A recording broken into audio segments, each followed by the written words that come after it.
Hi, welcome to Growth Marketing Chat.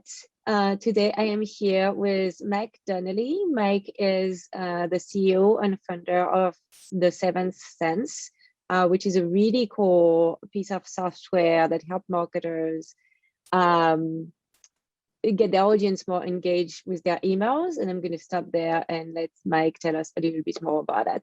Mike, thank you so much for being with me today.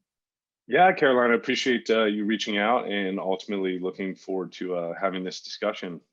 I'll just kind of give it a high level of what we do with Seventh Sense. If you think, and I'll compare it to something that marketers tend to be very familiar with. You've got website optimization, you've got conversion rate optimization, and then you have search engine optimization. However, none of those tools in the optimization space really existed for email marketing. And so that's what we've built. And likening it to SEO, what's the goal of SEO? It's to get you as high as possible in Google search rankings, because nobody does a Google search and goes, clicks the 10th page to find their answer.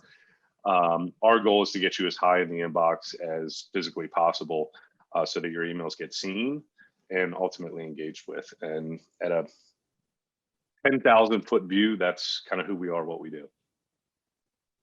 That's awesome. That's awesome. And email is still pretty much the #1 channel for so many marketers out there. So I think it seems really weird that there are no tools to really optimize it.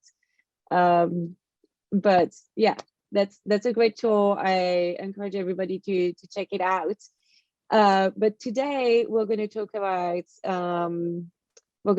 growth, right? And we're going to talk about go-to-market strategies, and something that's really kind of unique about how you went to market, Mike, with The Seventh Sense is that you use more inbound than outbound. So I'd love for you to tell us a little bit more about this, how you did it, and how it helped you. Yeah, so and I would say there was still somewhat of an approach with kind of an in-between, inbound, outbound, some account-based marketing, all of the buzzwords of today in how we went to market. But one of the things that we decided very, very early on with our technology was that it fits better in a marketplace.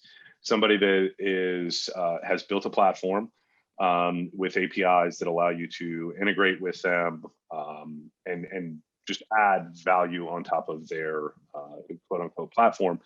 Mm-hmm. And very early on, HubSpot in their early stages I shouldn't say in their early stages, but they were very early in their stages of building mm-hmm. a marketplace and a platform, and switching from a feature, product and feature company into a platform company. So we engaged with them. Ultimately, we're one of their first integration partners in that marketplace, and it has just grown tremendously from there. So that was one approach on the inbound side.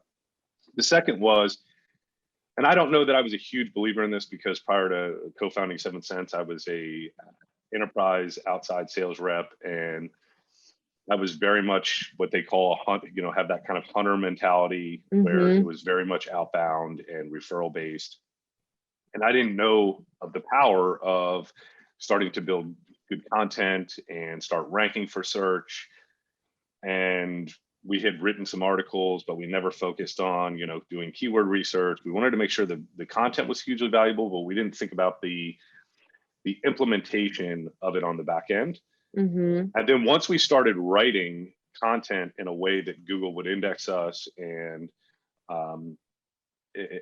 drive more traffic to us, we really started seeing a bump in kind of inbound leads. I would say when we first started the approach, we were maybe getting one lead every 2 weeks. Then it became a lead mm-hmm. every week. Then it became a lead every day. And it has just exponentially increased there. And also our traffic has increased significantly. And it hasn't just increased in, a lot of people focus on, I'm going to make a KPI that is website traffic driven.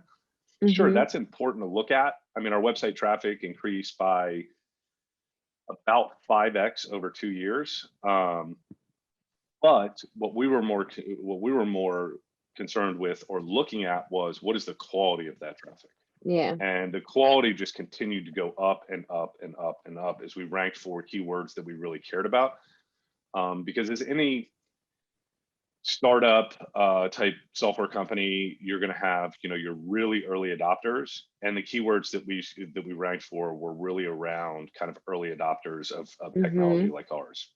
People that had heavy volumes of email, truly viewed email as a growth channel versus a commodity channel.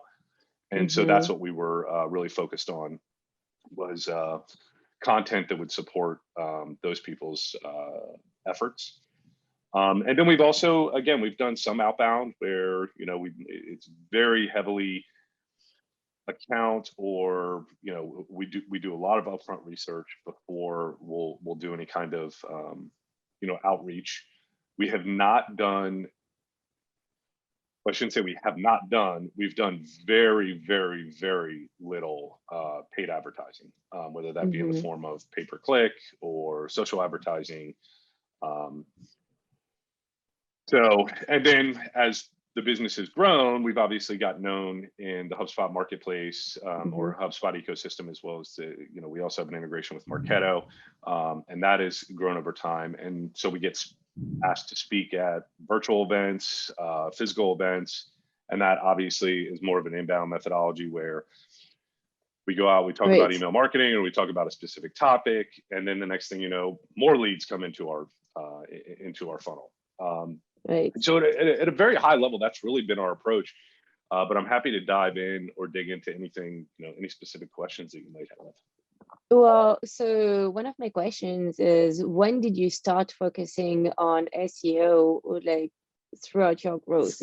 It's pretty rare, I think, that companies starts focusing on SEO from the beginning, which I think is a mistake personally, being very biased, but also having seen the results, right, of focusing on SEO. So when did you do it?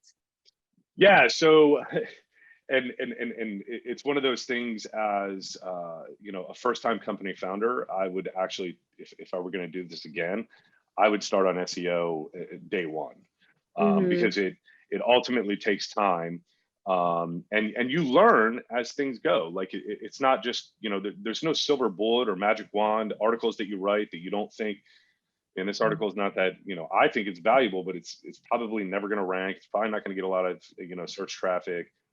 And then the next thing you know, it's one of your best posts. And so it took me about 2 years to get out of my own way and kind of arguing internally with our team. Once our team, specifically a gentleman named Ivan, he had a lot of great ideas behind it, and I used to fight it.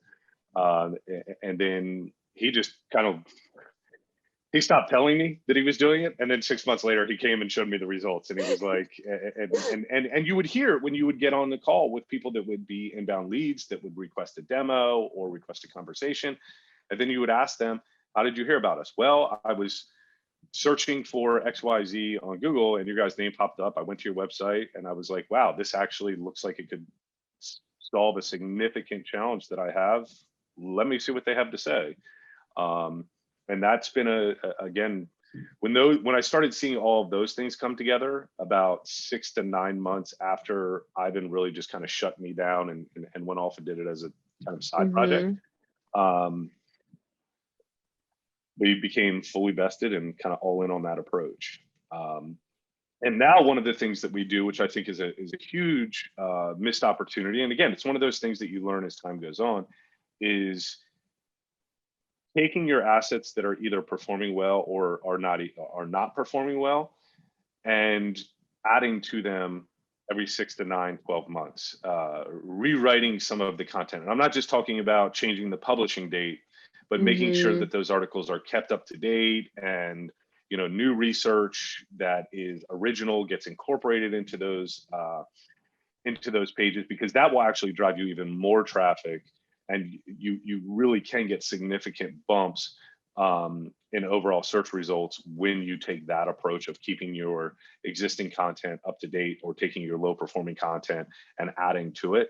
I would say that is even more impactful than sitting here trying to guess at which articles to write,